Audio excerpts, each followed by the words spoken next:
కుక్కుట శాస్త్రం అంటే మీకు తెలుసా? పూర్వం ఒక పల్లెటూరులో శ్రీరామయ్య అనే రైతు ఉండేవాడు. అతనికి కోడి పందాలపై విపరీతమైన ఆసక్తి. కానీ అతనికి ఎప్పుడూ గెలుపు దక్కేదే కాదు. పందెం వేసిన ప్రతి కోడి విజయాన్ని తెచ్చేది. ఒకసారి ఆయన దగ్గరికి ఒక పల్లెటూరు పండితుడు వచ్చి కుక్కుట శాస్త్రం గురించి వివరించాడు. శాస్త్రాన్ని పాటిస్తే నీ కోడి పుంజు గెలుస్తుందని అన్నాడు. శ్రీరామయ్య పండితుని సూచనల ప్రకారం ఒక కోడి పుంజుని ఎంచుకున్నాడు. కోడి పుంజు యొక్క తల, కళ్ళు, కాళ్ళ లక్షణాలు చూసి ఒక గట్టి పుంజుని ఎంచుకున్నాడు.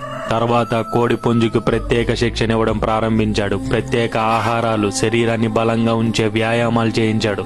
రోజు కోడి పుంజును సాధనలో ఉంచాడు. కొన్ని నెలల తర్వాత సంక్రాంతి రానే వచ్చింది. కోడి పందాలు జరిగాయి. శ్రీరామయ్య కుక్కుట శాస్త్రం ఆధారంగా శిక్షణ ఇచ్చిన కోడి పుంజు పోటీకి దిగి విజయం సాధించింది. అప్పటి నుండి శ్రీరామయ్య గ్రామంలోని ఇతరులకు కుక్కుట శాస్త్రం పాఠాలు చెప్పడం ప్రారంభించాడు. దాంతో పల్లెటూరు మొత్తం విజయాన్ని ఆస్వాదించింది. కుక్కుట శాస్త్రం శాస్త్రీయ విధానం మాత్రమే కాదు, మన పూర్వీకుల జ్ఞానానికి జ్ఞాపకం.